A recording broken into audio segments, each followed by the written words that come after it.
کہ فرقہ پرستی کے حوالے سے آپ کی جو آپ کے جو خیالات ہیں وہ سب کے سامنے، اور اس پیغام کو بالخصوص بڑی پذیرائی مل رہی ہے، لوگ اس پیغام کو بڑا سراہ رہے ہیں، کیونکہ اس وقت ملک جو ہے وہ آپ کے سامنے ہے کہ ٹکڑوں میں ہم تقسیم ہو چکے ہیں، قوم تو نظر نہیں آ رہی. تو ایسے میں یہ جو آپ کا میسج ہے فرقہ پرستی کے حوالے سے، جو میں نے دیکھا ہے لوگ اس کو بڑی پذیرائی بخش رہے ہیں. آپ کیا خیال کرتے ہیں کہ اگلے چند سالوں میں اس پیغام کے ذریعے کیا ملک میں آپ کچھ تبدیلی دیکھ رہے ہیں؟ انشاءاللہ.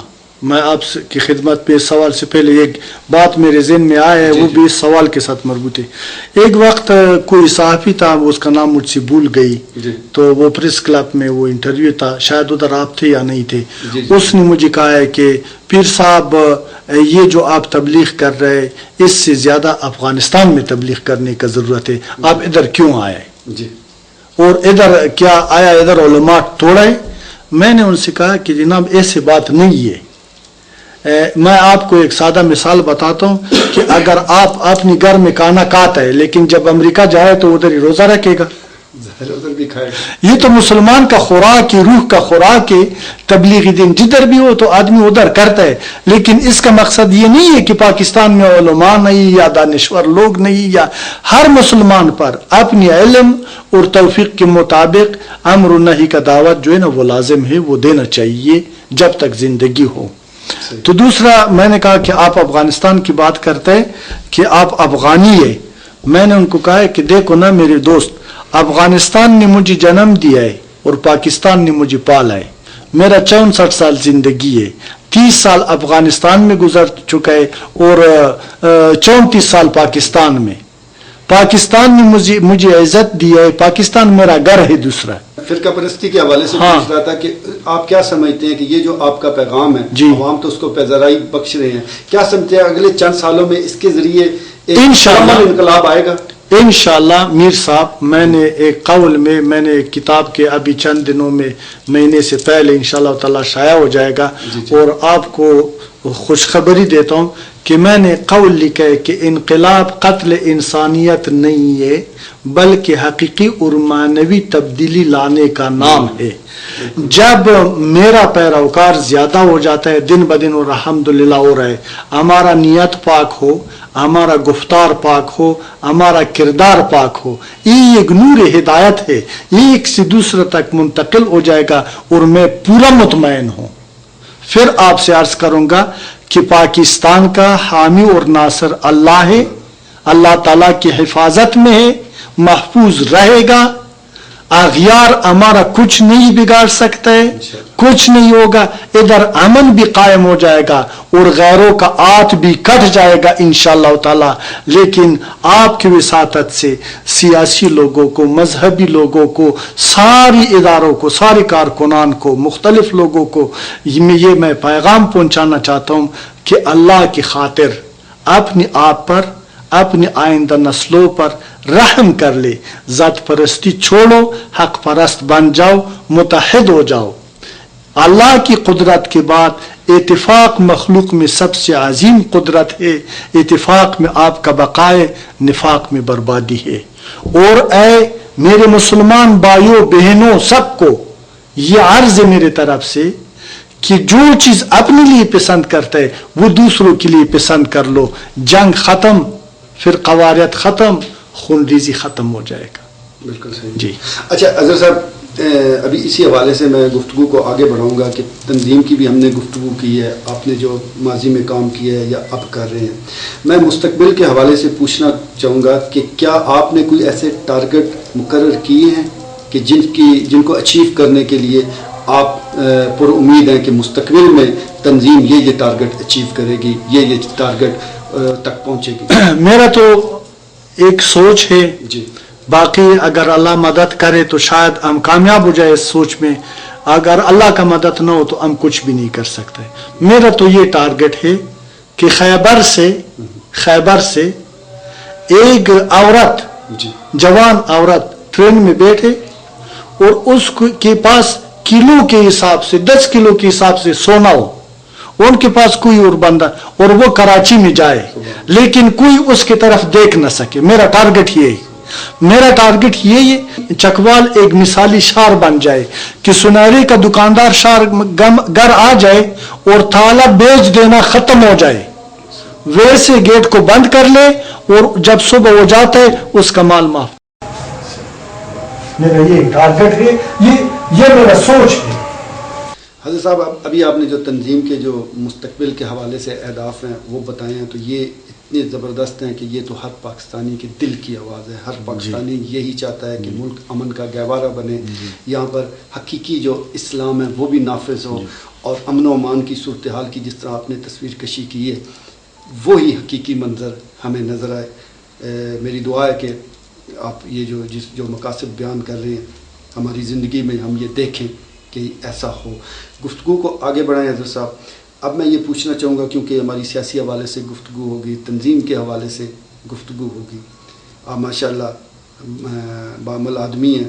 میں یہ پوچھنا چاہوں گا کہ روح کی بالیدگی کے لیے، کیونکہ ابھی جس طرح آپ نے ملک و درپیش مسائل کا ذکر کیا ہے تو اس میں سب سے جو بڑی آپ نے بدعمالیوں کا ذکر کیا ہے کہ یہ ہماری بدعمالیوں کی سزا ہے. روح کی بالیدگی کے لیے آپ کیا تجویز کریں گے، کیا وظیفہ بتائیں گے، کیا ہم پڑھیں کہ اللہ پاک ہم سے جی بہت اچھی بات ہے. آپ کی سارے سوالات سے میں اس سوال پر بہت خوش ہوا. وظائف میرے پاس نہیں ہے، ورد و اوراد میں کسی کو نہیں دیتا. میں ایک نصیحت کرتا ہوں، اور وہ نصیحت تو صرف آپ کے لیے نہیں ہے، تو ساری جو نے آپ کی وساطت سے چینل آپ کا دیکھ رہے تو سب سے میرا دردمندانہ درخواست ہے کہ ان تک پہنچا دو. میرا اپیل یہ سب سے یہ روح کی غذا ہے اور یہ سے میں نجات ہے کہ دو باتوں کا خیال کرنا چاہیے مسلمان کو کہ امر بالمعروف اور نہی عن المنکر. وہ کام ہمیں کرنا چاہیے جس کا خدا نے حکم دیا ہے، اس کام سے ہمیں روکنا چاہیے جس کو خدا نے منع فرمایا ہے. حق کا ساتھ دینا، باطل کے خلاف مقابلہ کرنا، یہ مسلمان کی فریضے میں شامل ہے. ایک بات. دوسری بات یہ 5 نماز ہمارا اس طریقے سے پڑھنا چاہیے کہ اس نماز پڑھنے سے پہلے ہمارے پیٹ میں رزق حلال ہو، پھر ہمارا بدن، پھر ہمارا نیت صاف ہو، پھر ہمارا بدن صاف ہو، پھر ہمارا کپڑے صاف ہو، اور جب ہم قبلے کی طرف رخ کرتے ہیں، اللہ کی بارگاہ میں سجدریز ہو جاتا ہے، ہم اپنا ہر چیز اللہ کی سپرد کر لے اور اللہ سے مدد مانگے، اللہ اپنے آپ کو اللہ کی پناہ میں دے دے، اور اللہ تعالیٰ سے دنیا اور آخرت کا کامیابی کا ہم دعا کر لے. دنیا میں بھی انشاءاللہ تعالیٰ ہم سرخرو ہو جائے گے اور آخرت میں بھی سرخرو ہو جائے گے. تو ہمارے اندر عدل اور رحم ہونا چاہیے، اور خلق خدا سے جس کا نام ہے اس سے پیار کرنا چاہیے، تعصب نہیں کرنا چاہیے. جی حضرت صاحب بڑی ماشاءاللہ آپ نے ایک خوبصورت نصیحت کی ہے. امید کرتا ہوں کہ جو لوگ بھی دیکھ رہے ہیں، کیونکہ یہ ہم سب کے فائدے کی بات ہے اس پر عمل کرنا. اچھا حضرت صاحب یہ بتائیے گا کہ آپ نے جس طرح ابھی یہ روح کی بالیدگی کے لیے تو بڑا اچھا ایک نسخہ سب کے لیے بتا دیا ہے. میں میڈیا کے حوالے سے پوچھنا چاہوں گا کہ آپ نے جس طرح اپنے اہداف بتائے ہیں، ملک اس وقت گمبھیر صورتحال ہے ملک کی، تو اس ساری صورتحال میں میڈیا کا کیا رول بنتا ہے؟ جی بہت اچھی بات ہے، بہت اچھی بات ہے. میڈیا وہ آواز ہے، وہ طاقت ہے کہ میڈیا کے ذریعے حقائق ہر کان تک پہنچ سکتا ہے. الحمدللہ میڈیا آج اتنی آگے نکل چکا ہے.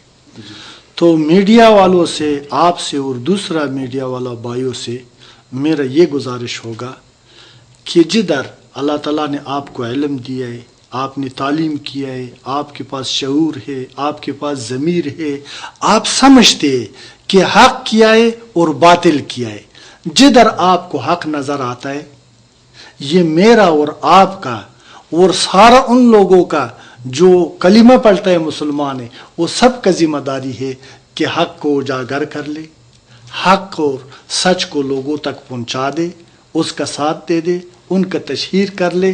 باقی اللہ تعالیٰ مدد فرمائے گا. آپ لوگوں سے یہ اپیل ہے اور یہ کہنے کی ضرورت، میں آپ کے سامنے یہ بات میں نے کئی بار دوستوں سے یہ بات کی ہے ان لوگوں سے کہ ذوالفقار میر جو ہے نا، میں اللہ کو حاضر ناظر سمجھتا ہوں، وہ انسان ہے کہ وہ حق پرست اور ایک ایماندار انسان ہے. میری یہ کہنے سے پہلے آپ نے اس باتوں پر عمل کیا ہے اور آپ دوسرا میڈیا والوں کو بھی یہ پیغام دے دیں، اللہ کرے کہ وہ بھی اسی باتوں پر عمل کریں. آپ کا بہت شکریہ اظہر صاحب، آپ نے اپنا چکوال کی ٹیم کو وقت دیا، آپ ہمارے پروگرام آمنا سامنا میں شامل ہوئے، آپ سے گفتگو کر کے بہت کچھ سیکھنے کا موقع ملا اور امید ہے کہ آج کی اس گفتگو سے لوگوں کو بھی بہت سے جو ان کے مسائل ہیں وہ بھی حل ہوں گے اور وہ اس گفتگو سے بہت کچھ سیکھیں گے. میں آپ کا بھی بے پناہ مشکور ہوں کہ آپ نے ٹیم دیا ہے، ہمارے فقیر خانے پہ آئے ہے تو مجھے اپنی محبت سے اخلاص سے نوازا ہے.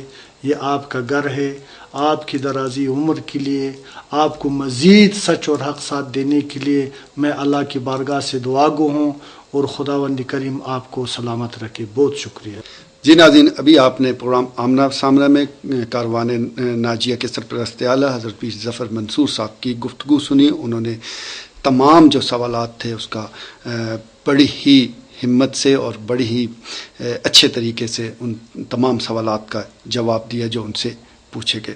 ناظرین، ان کی گفتگو کا لب لباب یہی ہے کہ پاکستان کے تمام جو مسائل ہیں اس کی وجہ ہم خود ہی ہیں. ہمارے جو اعمال ہیں اسی وجہ سے پاکستان آج اس حد تک اور اس انتہا تک پہنچ چکا ہے کہ آج ہم اغیار سے ڈرتے ہیں. کاروان ناجیہ کا جو پیغام ہے وہ حضرت صاحب نے آپ کو بتایا، وہ فرقہ پرستی کے خلاف ہیں، وہ انتہا پسندی کے خلاف ہیں، وہ ہر اس چیز کے خلاف ہیں جو اسلام کے خلاف ہو یا ملک کے خلاف ہو. یہ بہت ہی اچھا پیغام ہے اور اچھا پیغام جہاں سے بھی آئے جو بھی دے اس کو سننا بھی چاہیے، اس کو دیکھنا بھی چاہیے اور اس پر عمل بھی کرنا چاہیے. جہاں تک ملک میں مختلف جو تنظیمیں ہیں، سیاسی تنظیمیں ہیں، چاہے فلائی تنظیمیں ہیں، چاہے NGOs ہیں، اپنے اپنے دائرہ کار میں رہ کر اور اپنے اپنے اعلانات کے ذریعے، اپنے اپنے ایجنڈے کے ذریعے، اپنے منشور کے ذریعے وہ لوگوں کی خدمت کا دعویٰ کر رہی ہیں. لیکن یہ ہم سب لوگوں کا فرض ہے کہ ہم دیکھیں کہ وہ تنظیمیں کیا اپنے جو الفاظ ہیں ان کا پاس رکھتی ہیں، اپنے جو اعلانات ہیں کیا اس پر عمل کرتی ہیں، ان کی جو قیادت کہتی ہے کیا اس پر عمل بھی کرتی ہے یا نہیں. یہ عوام کے سوچنے کی بات ہے. کوئی بھی ایسی تنظیم ہو، چاہے کاروان ناجیہ ہے، چاہے کوئی اور تنظیم ہے، عوام کا یہ کام ہے کہ پرکھیں کہ ان کا جو سرپرست اعلیٰ ہے، ان کا جو صدر ہے، ان کا جو چیئرمین ہے، اس کی ذاتی زندگی کیسی ہے. اگر وہ باعمل ہے تو اس کی تنظیم بھی باعمل ہوگی.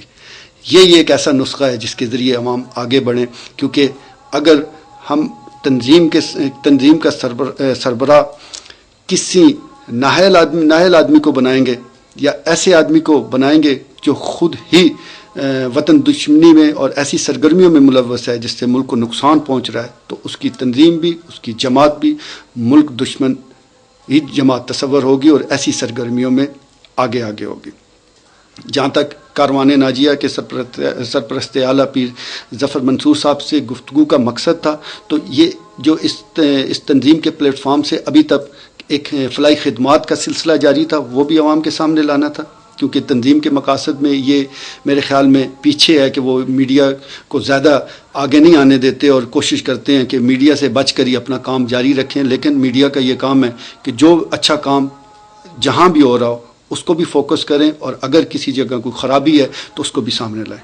آج کی اس گفتگو کے نتیجے میں امید کرتا ہوں کہ چکوال کی عوام کو کاروان ناجیہ کے حوالے سے اپنی جو معلومات ہیں اس کو درست کرنے کا موقع ملے گا. اپنے میزبان ذوالفقار میر، کیمرہ مین گل عباس اور ثاقب عباس کو اجازت دیجیے. اللہ نگہبان.